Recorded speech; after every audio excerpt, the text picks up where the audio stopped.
The expectation of most people is that college students sleep all day, party all night, and somewhere in there they throw in a few classes that they're barely passing.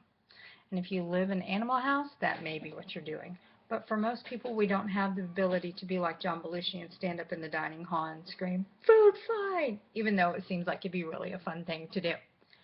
The reality is that a lot of us are working full-time jobs, taking full class loads, and working our rear end off at both.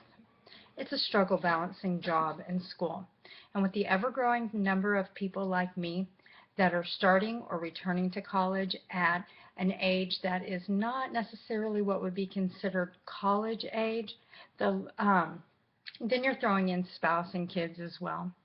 Laura Perna of the American Association of University Professors says working is a fundamental responsibility of many undergrads. Wow, the fact that professors are seeing that there's a shift in the load that college students carry is reassuring.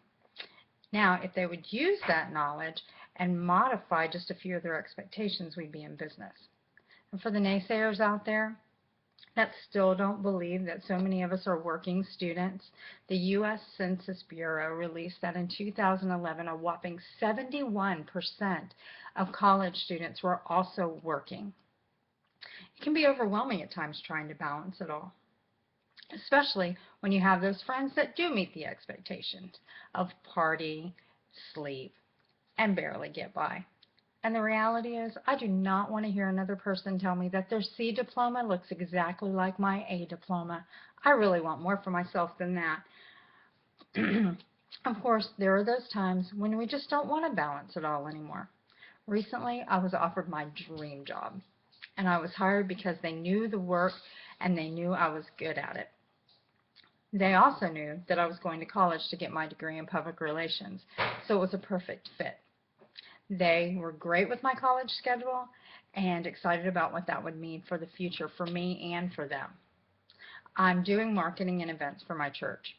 And while that may not seem like a big deal to most, it's a very demanding job. I didn't realize how demanding it was going to be when I took the job. And don't get me wrong, I absolutely love my job. But when you get that dream job without a degree, it's really easy to entertain the thought of quitting college. And I did. Entertain it, that is. Because it would be so much easier if I could get all my stuff done and not have to worry about stopping to go to class or get homework done.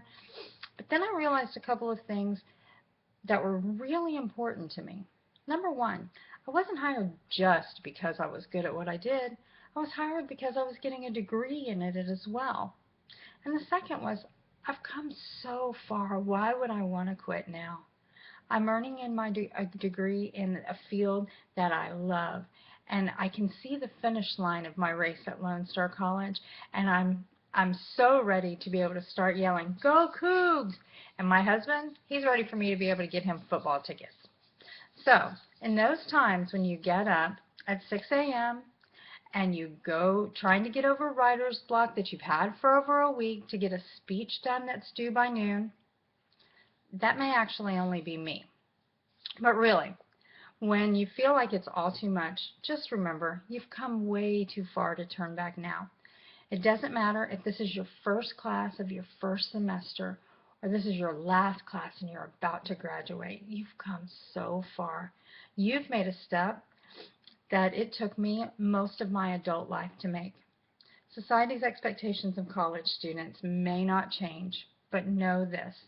If I were hiring grads, I would look long and hard at you, because you have proved that you can take responsibility for yourself, that you can work hard, and that you have determination. You can handle the task. And in my opinion, that's what your future employer is looking for. Now stop watching this video and go do your speech.